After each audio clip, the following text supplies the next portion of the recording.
Hi everyone, welcome back to our channel Ashnam. My name is Poonam and in this video I am going to talk about ITIN. Yes, individual tax payer identification number जो कि USA में चाहिए होता है for filing income tax return. Just like कि India में बिना pan के आईटीआर फाइल नहीं कर सकते, वैसे ही यूएसए में कोई भी बिना आईटीएन के या फिर एसएसएन के सोशल सिक्योरिटी नंबर के आईटीआर फाइल नहीं कर सकता। तो जो लोग जॉब करते हैं, अर्न करते हैं, जिनके पास अथॉरिटी होती है काम करने की, वो तो एसएसएन के लिए एलिजिबल होते हैं, तो वो अप्लाई कर देते हैं, तो उन्हें एसएसएन नंबर मिल जाता है, उनको फिर आईटीएन लेने की ज़रूरत नहीं पड़ती। लेकिन हम जैसे लोग जो लोग डिपेंडेंट वीज़ा पे होते हैं, जो लोग जॉब नहीं कर सकते हैं, लेकिन फिर भी हम आईटीआर इसलिए फाइल करते हैं क्योंकि यहाँ पे जॉइंट आईटीआर फाइल होती है, लाइक हस्बैंड एंड वाइफ का एक साथ, किड्स हैं तो फिर किड्स का भी एक साथ इंक्लूड करके। तो मैंने और मेरे हस्बैंड ने जॉइंट आईटीआर फाइल करी थी। तो मैं तो अर्न नहीं करती, लेकिन फिर भी क्यों फाइल करी थी, मैंने ये वाला वीडियो बनाया था आईटीआर का, जिसमें हम फाइल करवाने गए थे। वो पूरा ब्लॉग के टाइप में शेयर कर रखा है, तो उसमें इन्फॉर्मेशन भी शेयर करी है काफ़ी। सो छोटा सा एक आइडिया दूँ तो आईटीआर मैंने इसलिए अप्लाई किया था बिकॉज मैं अगर जॉइंट फाइल करूँगी अपने हस्बैंड के साथ रिटर्न, तो उनको डिडक्शन जो है थोड़ी ज़्यादा मिल जाएगी, खुद की तो मिलेगी, साथ में वाइफ की भी मिल जाएगी जो डिपेंडेंट है। तो इसीलिए आईटीआर नंबर चाहिए होता है। तो कैसे अप्लाई किया था, जो आईटीआर का मेन फॉर्म था उसके साथ हमने W7 फॉर्म फिल किया था। लेकिन इस वीडियो में मैं जो अपडेट दूंगी वो मेरा आईटीआर मुझे इतने टाइम बाद रिसीव हुआ, उसके बारे में बात करूंगी। ये वीडियो देख के जिनका भी आईटीएन फंसा हुआ है या रुका पड़ा है, नहीं आया है, तो या फिर कंफ्यूज है कि क्यों नहीं आया है, या फिर इनके दे आर वंडरिंग, तो उनको इस वीडियो में हो सकता है कि उनके मोस्ट ऑफ द क्वेश्चंस का आंसर मिल जाए और तरीका भी पता चल जाए कि कैसे आईटीएन अपना लेना है, मंगवाना है। तो आईटीएन अप्लाई करने का जो नॉर्मल प्रोसेस है वो यही है कि जब आप फर्स्ट आईटीआर फाइल करते हो तो उसके साथ आप W7 फॉर्म फिल करते हो, जो कि आईटीएन एप्लीकेशन का होता है। तो फिर आप आईटीआर भी फाइल हो जाती है उस साल की, और आपका जो है आईटीआर नंबर वो भी एप्लीकेशन चला जाता है। तो उसमें क्या होता है, आईटीआर कैसे प्रोसेस होती है, तो हमने जनवरी 31 को फाइल किया था। ये वाला वीडियो है, ये आप चेकआउट कर सकते हैं। दो जाती है इसमें, एक स्टेट रिटर्न और एक फेडरल रिटर्न, फेडरल यानी कि सेंट्रल। तो सीए एजेंट के पास जाके फाइल किया था हमने, एचएनआर ब्लॉक से करवाया था। सीएए एजेंट्स जो होते हैं, जो ये आईटीएन पासपोर्ट वगैरह वेरीफाई करने के लिए एलिजिबल होते हैं, उससे करवाया था। तो ये लोग टेम्प्रेरी होते हैं। लाइक जब मेरा इशू चल रहा था कि आईटीएन क्यों नहीं आया, तो हमने काफ़ी टाइम एचएनआर ब्लॉक को कॉल किया, फॉलो अप किया, लेकिन उनका बार बार यही आंसर रहता था कि वो टेम्प्रेरी होते हैं, क्योंकि सीए जो होता है वो आईटीआर फाइलिंग के टाइम पर ही बैठते हैं उनके ऑफिस में। तो इसीलिए उनका कॉल बैक आ ही नहीं पाता था, क्योंकि जिससे हमने आईटीआर फाइल कराई है उन्हीं से तो हम डिस्कस करेंगे ना कि हमारा आईटीएन क्यों नहीं आ रहा है, तो उनसे कनेक्ट ही नहीं हो पाता, तो इस वजह से काफ़ी टाइम लग गया। सो सीए एजेंट जब हमने रिटर्न फाइल कराई थी तो उन्होंने हमें पहले ही इन्फॉर्म कर दिया था कि आपका जो स्टेट का रिटर्न होता है वो बिना आईटीएन के भी प्रोसेस हो जाएगा और रिफंड आ जाएगा, लेकिन जो फेडरल का रिटर्न होता है वो बिना आईटीएन नंबर इशू करे प्रोसेस नहीं होता है। सो हमारे केस में क्या हुआ कि मार्च मंथ में हमारा स्टेट का रिटर्न जो था वो प्रोसेस हो गया एंड रिफंड का जो चेक था वो आ गया। ओके, तो पता ही था हमें कि बिना आईटीएन इशू करे भी कर देते हैं स्टेट वाले रिटर्न प्रोसेस, तो इसीलिए इतने वरीड नहीं थे, हमें लगा आ जाएगा आईटीएन। पहले फेडरल की भी रिटर्न प्रोसेस होने दो, उसके बाद देखेंगे जब वो होगा तब आएगा आईटीएन। सो फिर मई मंथ में क्या हुआ, हम वेट करते रहे। मई मंथ में फिर फेडरल की रिटर्न प्रोसेस हो गई और उसका रिफंड का चेक आ गया, लेकिन आईटीएन ही नहीं आया। मेरा आईटीएन का जो एक लेटर होता है वो नहीं आया और उसके बिना रिफंड का चेक आ गया। सो वी वर सरप्राइज्ड, लेकिन इसीलिए हमने इस बार बार एचएनआर ब्लॉक के सीए एजेंट जिसने हमने फाइल करा था उनसे फॉलो अप कर रहे थे। सो ही टोल्ड अस कि कॉल करके पूछना पड़ेगा, यहाँ पे कोई भी तरीका नहीं है जिससे कि आप ट्रैक कर सकते हो। लाइक इंडिया में पैन जब आप एप्लीकेशन डालते हो तो उसको ट्रैक भी कर सकते हो, राइट। लेकिन यहाँ पे फर्स्ट टाइम जब आप फाइल करते हो, हाँ फर्स्ट टाइम हमने आईटीआर फाइल करी थी इसलिए हमने ऑफलाइन फाइल करी थी। काफ़ी लोग बोल रहे थे कि ऑनलाइन फाइल करो, लेकिन फर्स्ट थी और W7 एप्लीकेशन के साथ वो ऑफलाइन ही होती है, तो इसीलिए हमने ऑफलाइन करी थी। अब जब हम नेक्स्ट ईयर से करेंगे, क्योंकि आईटीएन आ चुका है, तो फिर हम ऑनलाइन करेंगे। ओके, सो उन्होंने कहा कि आईटीएन का जो नंबर है IRS का, जो एक जर्नल नंबर है आपको स्क्रीन पे दिख रहा होगा, उस पर कॉल करके आपको पूछना पड़ेगा। जो भी मेल करवाया था, सेंड कराया था, क्योंकि ऑफलाइन आईटीआर में आपको डॉक्यूमेंट सेंड करना होता है, तो वो रिसीप्ट हमने रखी थी। ठीक है, तो हम वहाँ पे भी गए थे कि कहीं पहुँचा ही नहीं, क्योंकि काफ़ी टाइम हो गया था। मार्च मंथ में यू कैन गेस कि स्टेट का हो गया प्रोसेस, लेकिन मई मंथ में जाके सेंट्रल का हो रहा है। तो उससे पहले हम एक बार USPS के ऑफिस भी होके आए थे, वहाँ पे भी हमने पता किया। हमने रिसिप्ट भी रखी हुई थी, लेकिन उन्होंने कहा कि ये वाला रिसिप्ट काम नहीं करता है फॉर ट्रैकिंग पर्पस। जो हमने लिया था, जो जर्नल प्राइस होता है, बेसिक प्राइस, उस वाले में जो लिया था, उसके अगर आपको कोई रिसिप्ट चाहिए होता है तो उसके लिए आपको एक्स्ट्रा पे करके कुछ इशू कराना पड़ता है, पता नहीं वैसा कुछ था, तो इसीलिए हमारा वो ट्रैक नहीं हो पाया। तो सीए एजेंट ने भी ये बात नहीं बताई कि उनसे हमें दूसरी एक पर्ची लेनी होती है जिससे कि जो प्रूफ हो कि हमने उन्हें सेंड किया है या उसको ट्रैक करवा सके कि वो पहुंचा है या नहीं पहुंचा है। तो जो नॉर्मल रिसिप्ट थी, जनरल रिसिप्ट, बेसिक रिसिप्ट, उससे फिर वो ट्रैक ही नहीं हो पा रहा था। लेकिन एक एश्योरेंस होती है यहाँ पे कि हाँ, अगर आपने कर दिया है सेंड, मेल कर दिया है, तो फिर वो पहुँच गया होगा।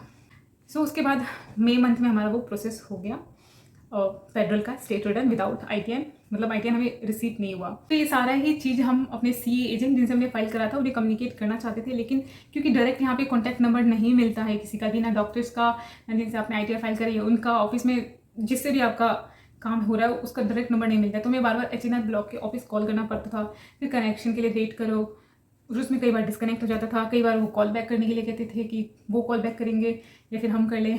मेल के थ्रू भी उन्होंने रीच आउट किया हस्बैंड ने, तो मेल के थ्रू 1-2 बार रिप्लाई आया। पहली बात तो आफ्टर 7 months ऑफ वेटिंग 31 जनवरी को फाइल किया था, एंड अगस्त 31 को we could finally reach out to ITI office, IRS office में हम बात कर पाए, जहाँ से मुझे कंफर्मेशन मिला कि येस ITI नंबर इशू हो चुका है। बस रिसीप्ट मुझे नहीं मिली है, जो पेपर पे आता है वो नहीं मिली है, तो वो मैंने दोबारा से रीइश्यू करवाया था।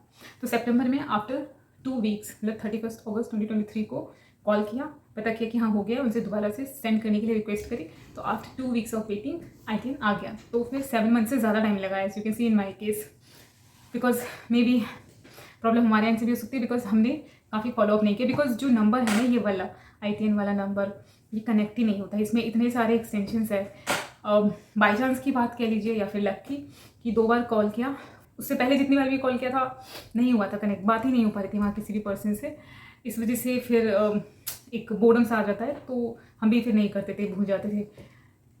फिर जब एक बार कनेक्ट हुआ बाई चांस, उस टाइम उन्होंने बोला कि ITN नहीं हुआ है इशू, आपको you need to file again, W7 आपको दोबारा से फाइल करना होगा। पहले वो बहुत लंबा प्रोसेस होता है कॉल का, आपको अपना पूरा डिटेल बताना पड़ता है, कंफर्म करना पड़ता है, रिटर्न कैसे फाइल करी थी, कब फाइल करी थी, कितने का रिफंड था, वो सब वेरीफाई करते हैं, तब जाके आपको कुछ बताते हैं। सो नाम वगैरह, एक तो हमारा इंडियन नेम है और उनको इतना अच्छे से समझ नहीं आता है, तो स्पेल आउट मिस्टेक हमेशा होती है, हमेशा। You will get to know अभी आगे कि इस बार भी रह जाता, लेकिन बाई चांस अगेन लक की वजह से हो गया। सो उस टाइम क्या हुआ कि पता नहीं क्या प्रॉब्लम हुई थी, क्या इन्फॉर्मेशन उन्होंने गलत दी थी, उन्हें मेरा रिकॉर्ड ही नहीं मिला। तो इस वजह से उन्होंने कहा कि आपका ITN फाइल नहीं हुआ है, तो you need to file again. उसके जस्ट कॉल ड्रॉप करने के बाद हमने CAA एजेंट से बात करी। तब तक CAA एजेंट से, HNR ब्लॉक से काफ़ी फॉलोअप करने के बाद, बिकॉज काफ़ी फॉलोअप कर रहे थे, तो CAA एजेंट ने हमें खुद से भी कॉल करने का ट्राई किया था 1-2 बार। तो उसी नंबर पे कॉल बैक करके हमने उन्हें इन्फॉर्म किया कि ऐसा बोल रहे हैं वो। एंड कॉल में भी हम उससे कहते थे कि आप पता करके बता दीजिए, बट उसमें क्या प्रॉब्लम है कि यहाँ पे कोई भी चीज़ हो, कोई भी काम हो, डायरेक्ट पर्सन से बात करते हैं जिसका है। अगर ITN मेरा है तो मुझसे ही बात करेंगे, CA एजेंट से बात नहीं करते हो। डॉक्टर ने अगर अपॉइंटमेंट मैंने लिया है उनसे अपॉइंटमेंट, तो मेरे से ही बात करेंगे और किसी से नहीं, स्पाउस से भी बात नहीं करते हैं। तो ये वाली प्रॉब्लम है यहाँ पे, सेकंड पर्सन से बात नहीं करते, डायरेक्ट जिसका है उसी से बात करते हैं। इस वजह से इनफैक्ट ITN के लिए भी मुझे ही बात करना पड़ता था, स्पाउस नहीं बात करते थे। सो ये वाली प्रॉब्लम थी, तो इस वजह से उन्होंने कहा था कि आपको ही कॉल करना पड़ेगा, आप ही को फॉलोअप करना पड़ेगा, मैं इसमें भी कुछ नहीं कर सकता। सो हमने उन्हें बता दिया कि उन्होंने ऐसा बोला है and this is the problem. उन्होंने कहा कि W7 दोबारा फाइल करना पड़ेगा। एंड ही वॉज शॉक्ड कि this is not at all possible. CA agent थे, ही इन्फॉर्म्ड अस दैट कि इट्स नॉट पॉसिबल। अगर आपके स्टेट रिटर्न तो जैसे कि बिना ITN के प्रोसेस हो जाता है, लेकिन जो फेडरल रिटर्न होता है वो बिना ITN के कभी प्रोसेस नहीं होता है। तो डेफिनेटली उन्होंने ITN नंबर तो इशू कर दिया है, तभी आपकी रिटर्न प्रोसेस हुई है, तभी आपको रिफंड का चेक आया है। वहाँ पे एक्चुअली में कभी ऑनलाइन अकाउंट में भी आता है, लेकिन हमें चेक आया था, अब पता नहीं, मैंने इतना ध्यान नहीं दिया, मे बी फर्स्ट रिटर्न था इसलिए। तो चेक जो आया था, जो आता है, हम दोनों के नाम पे आया था, क्योंकि कंबाइंड जॉइंट रिटर्न थी, तो चेक भी जॉइंट ही नेम पे आया था, husband name and my name on the cheque. लेकिन जो अकाउंट है, बैंक अकाउंट, जैसे कि मेरे पास तो है नहीं, तो हस्बैंड का जो अकाउंट दिया था, जिसमें चेक डलवाना था, तो उसमें सिर्फ हस्बैंड का नाम था। तो इस वजह से क्या होता है, यहाँ पे एक ऑप्शन होता है, जो भी बैंक है उसमें ये फैसिलिटी होगी दैट कि आपको चेक आया है तो आपको बैंक में जाके चेक जमा कराने की ज़रूरत नहीं है, आप घर से ही उसका फ़ोटो लेके, जो बैंक का ऐप है इंटरनेट बैंकिंग, उसमें लॉगिन करके आप वो डिटेल डालेंगे, फ़ोटो डालेंगे, तो वो वहीं से हो जाएगा, और फिर चेक को आपका काम हो गया, उस चेक को फाड़ के फेंक दो, इतना होता है। ये ऑनलाइन ही मतलब चेक सबमिट हो जाता है। तो वही वाला चीज़ हम भी ट्राई कर रहे थे, लेकिन वो हो नहीं पाया था। तो बाद में we realised, came to know कि चेक पे नाम दोनों का है, लेकिन बैंक अकाउंट तो एक ही जने का है, एक ही का नाम है। तो इस वजह से फिर हमें बैंक भी विजिट करना पड़ गया था। चेक लेके हम बैंक गए, एंड वहाँ पे जब फर्स्ट डे गए थे बैंक, तो उन्होंने कहा कि स्पाउस का चाहिए होगा पासपोर्ट आइडेंटिटी डॉक्यूमेंट्स, एंड मुझे भी होना होगा वहाँ पे। फर्स्ट डे तो मैं बिना पासपोर्ट के चली गई थी, हमें लगा कि बिना इसके काम हो जाएगा, कोई ज़रूरत नहीं पड़ेगी, लेकिन फर्स्ट डे वो काम नहीं हुआ। फिर नेक्स्ट डे हम जब फिर से गए तो सीधा हम काउंटर पे चले गए, एंड वहाँ पे फिर उन्होंने कुछ मांगा ही नहीं। जब सब लेके गए थे तो कुछ मांगा ही नहीं, तो उन्होंने शायद मेरा साइन लिया था, यस लिया था साइन, एंड उसके बाद वो हो गया था, दैट्स इट। तो फर्स्ट डे भी काम हो जाता, लेकिन वही आप किस इंसान से आपकी डीलिंग हुई है, कौन से रिलेशन मैनेजर से, डिपेंड्स ऑन दैट ऑल्सो। तो सीए एजेंट तो थे एक्सपीरियंस वाले, ऑफकोर्स उन्होंने काफ़ी सारे फाइल किए थे, तो उन्हें आइडिया था कि क्या पॉसिबल है क्या नहीं, तो इसीलिए उन्होंने हमें कहा, तब उन्होंने हमें ये आइडिया दिया कि आप टेक्स्ट ट्रांसक्रिप्ट मंगवाओ। काश ये आइडिया उन्होंने अगर पहले दिया होता, कुछ मंथ्स पहले, तो फिर हमें पहले ही मिल चुका होता। तो ये काफ़ी टाइम बाद उनके भी दिमाग में आया, I don't know what, but उन्होंने टेक्स्ट ट्रांसक्रिप्ट मंगवाने का हमें आइडिया दिया, कहा कि टेक्स्ट ट्रांसक्रिप्ट मंगाओ। एक जब कॉल करते हैं ना, वो जो नंबर है IRS का, उस पर भी एक ऑप्शन आता है IRS का, लेकिन एक सिंपल प्रोसेस होता है कि आप लॉगिन क्रिएट करो अपना IRS की वेबसाइट पे, ठीक है। वो लॉगिन क्रिएट करने में भी कुछ ऑथेंटिफिकेशन करना होता है वाया वीडियो कॉल। उसमें भी लॉगिन क्रिएट करने में भी पहले प्रॉब्लम आ रही थी हस्बैंड को, लेकिन फिर फाइनली जाके काफ़ी कोशिश करने के बाद फाइनली जाके हो गया था। वो जो ऑथेंटिकेशन होता है हमारा, जो अकाउंट क्रिएट कर रहा है, जिसकी ID लगी है, तो उसमें थोड़ी दिक्कत आ रही थी, लेकिन फाइनली जाके वो हो गया था वाया वीडियो कॉल, वो ऑथेंटिकेशन हो गया था, देन वो IRS का लॉगिन क्रिएट हो गया था। तो वो टेक्स्ट ट्रांसक्रिप्ट जब आप लॉगिन क्रिएट कर लेते हो तो टेक्स्ट ट्रांसक्रिप्ट मंगाने का ऑप्शन उसके अंदर आता है, and this is free of cost. उसमें कुछ चीज़ें हिडन होती है और कुछ डिजिट्स आपको विजिबल होते हैं, जैसे कि SSN नंबर पूरा नहीं होता है, उसमें लास्ट के 3 डिजिट होते हैं। अगर मेरा ITN नंबर इशू हो गया होगा तो फिर उसमें मेरा भी लास्ट का 3 डिजिट उसमें मेंशन होगा, ठीक है। तो इसलिए टेक्स्ट ट्रांसक्रिप्ट उन्होंने बोला था मंगवा लो। उसमें सारी चीज़ कुछ चीज़ें XXX आती है, सारी चीज़ें उसमें नहीं आती, लेकिन बेसिक आइडिया लग जाता है कि कैसे प्रोसेस हुई है, किस डेट की हुई है। तो इसीलिए टेक्स्ट ट्रांसक्रिप्ट मंगाने से ही हमें पता चला that was free of cost. तो वो ऑनलाइन ही आ जाती है, ऑनलाइन आ गई थी, हमने देख लिया था उसको नेक्स्ट डे या may be same day, I don't remember, but online हमने देख लिया था। लेकिन क्या हुआ कि 1-2 हफ्ते बाद ना उसका हार्ड कॉपी भी आ गया था घर पे टेक्स्ट ट्रांसक्रिप्ट का। जब आया उस दिन तो हमें लगा कि ITN आया, लेकिन नहीं, वो जो टेक्स्ट ट्रांसक्रिप्ट हमने अप्लाई करी थी उसकी हार्ड कॉपी घर पे आई थी। सो वो ऑनलाइन भी आ गई थी, तो हमने ऑनलाइन ही देख लिया था कि मेरा ITN जो है उसमें दिखा रहा है कि स्पाउस ITIN या फिर स्पाउस SSN करके लिखा हुआ था, XXXX जितने भी डिजिट का होता है, एंड लास्ट के 3 डिजिट्स। तो स्पाउस का SSN इस तरीके से लिखा था, स्पाउस SSN यानी कि ITN नंबर ही था वो। तो इट मीन्स कि मेरा ITN नंबर इशू हुआ था, एंड इस तरीके से ये रिटर्न प्रोसेस हुई थी आफ्टर इशूइंग माई ITN। बस प्रॉब्लम इज़ दैट कि जो मेरा ITN का जो डॉक्यूमेंट था वो घर पर आया नहीं, या फिर आया होगा मिला नहीं हमें, what ever, anything would be the reason, right. But the thing is that कि मेरे पास नहीं था, मुझे नहीं पता कि मेरा ITN मुझे मिला था या नहीं मिला था। सो ये सारी चीज़ हमने इन्फॉर्म कर दिया था अपने CE एजेंट को। अब फिर उन्होंने कहा कि दोबारा से आप कॉल करके उनसे बोलिएगा कि आपको ITN नंबर इशू हुआ है ये इस तरीके से, and you want another copy जो कि आपको सेंड कर दे वो। तो फिर अगेन तो कॉल लगना बड़ा मुश्किल होता है उस नंबर पे, IRS वाले नंबर पे। वेट करते करते थोड़ा टाइम आलस करते करते फाइनली जाके कॉल किया एक दिन बैठ के, एंड लकीली कॉल उस दिन लग भी गया। सही राइट एक्सटेंशन में दबाती गई एंड कॉल जाके किसी से कनेक्ट हुआ। तो उनसे काफ़ी देर तक बात हुई, एंड मैंने सारी डिटेल दी। अगेन जो प्रोसेस है पूरा डिटेल दो, सब कंफर्म करो, ITR की डेट ये वो, कुछ डिटेल्स नहीं मैच होती तो उन्हें नहीं दिखता है सिस्टम में। तो सेम चीज़ वही, मैंने अपना नाम पूनम बताया, स्पेलिंग बताई पूनम PO इस तरीके से शर्मा करके, लेकिन नहीं मिला मेरा डिटेल। उन्होंने कहा अगेन कि नहीं दिख रहा है मुझे आपका कोई भी डिटेल, इसमें आपको शायद दोबारा फाइल करना पड़ेगा W7। लेकिन इतना शॉर्ट थे हम, टेक्स्ट ट्रांसक्रिप्ट में जब दिखा रहा है ITN नंबर तो इसका मतलब डेफिनेटली वो इशू हो चुका है, तो इट्स नॉट पॉसिबल, कुछ ज़रूर कुछ ना कुछ गड़बड़ होगी। तो थोड़ी और बात करी उनसे, देन उनको बताया कि जो मेन जो ITR के जो पर्सन थे, मेन एप्लीकेंट, वो स्पाउस हस्बैंड है।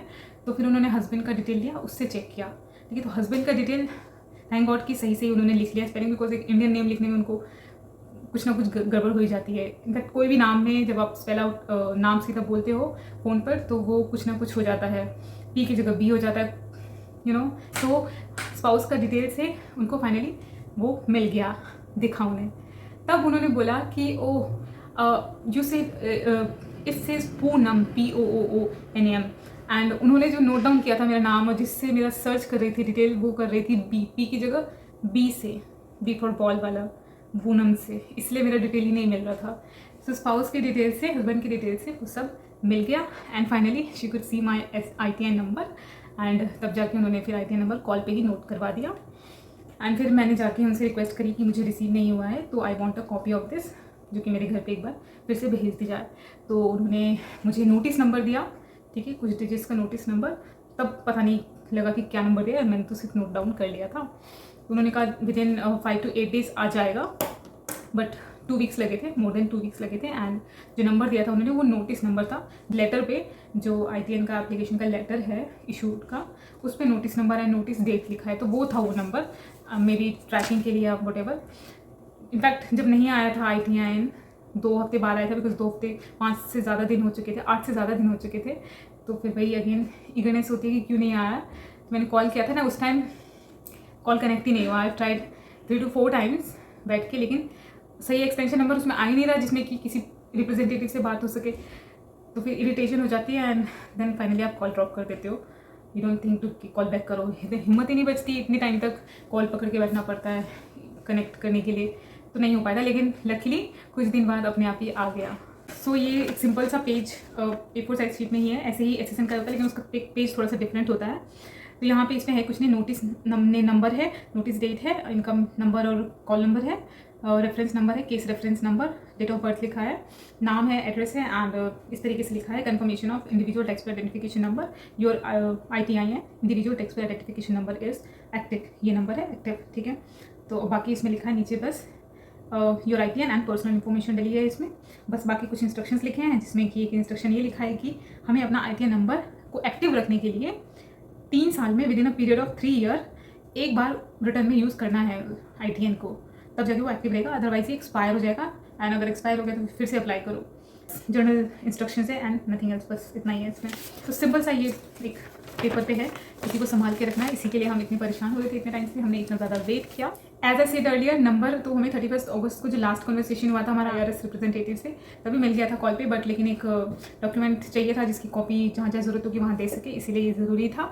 फाइनली ये काम हो गया। This was a big headache, जो कि बहुत लॉन्ग टाइम से पेंडिंग था। एंड अनदर थिंग, आप सोच रहे होंगे why I was so eager to get my ITN, because DL driver licence USA का एंड बैंक अकाउंट, ये दोनों ही ओपन करने के लिए SSN नंबर चाहिए होता है, तो वो तो है नहीं मेरे पास, तो वहाँ पे फिर ITN नंबर चाहिए होता है। तो इसीलिए I was ईगरली waiting for ITN, ताकि मैं DL अप्लाई कर सकूँ एंड बैंक अकाउंट ओपन कर सकूँ। अभी तक मेरे पास 1 साल से ज़्यादा हो चुका है, मेरे पास कुछ भी नहीं है। And next thing why I was ईगरली waiting, because next year की, अब ये वाला फाइनेंशियल ईयर खत्म हो जाएगा 2023 दिसंबर में, ऑलमोस्ट कुछ ही महीने बचे हैं। उसके बाद नेक्स्ट फाइनेंशियल ईयर स्टार्ट हो जाएगा एंड फिर इस ईयर की रिटर्न की डेट भी आ जाएगी, तो तब तो मुझे चाहिए ना अपना ITN नंबर ITR फाइल करने के लिए, बिकॉज वही अगेन डिडक्शन क्लेम करने के लिए। तो इसीलिए ज़रूरी हो गया था कि अब ITN इस साल के एंड होने से पहले पहले नंबर मंगवाना है हर हाल में। That's all about this video guys. I hope कि ये वाला वीडियो आपको काफ़ी इन्फॉर्मेटिव और यूजफुल लगेगा अगर आप सेम सिचुएशन में हैं तो। यस, इसलिए I would request you all to please hit like, share and subscribe my channel for more such kind of videos. I see you next video, till then take care, bye.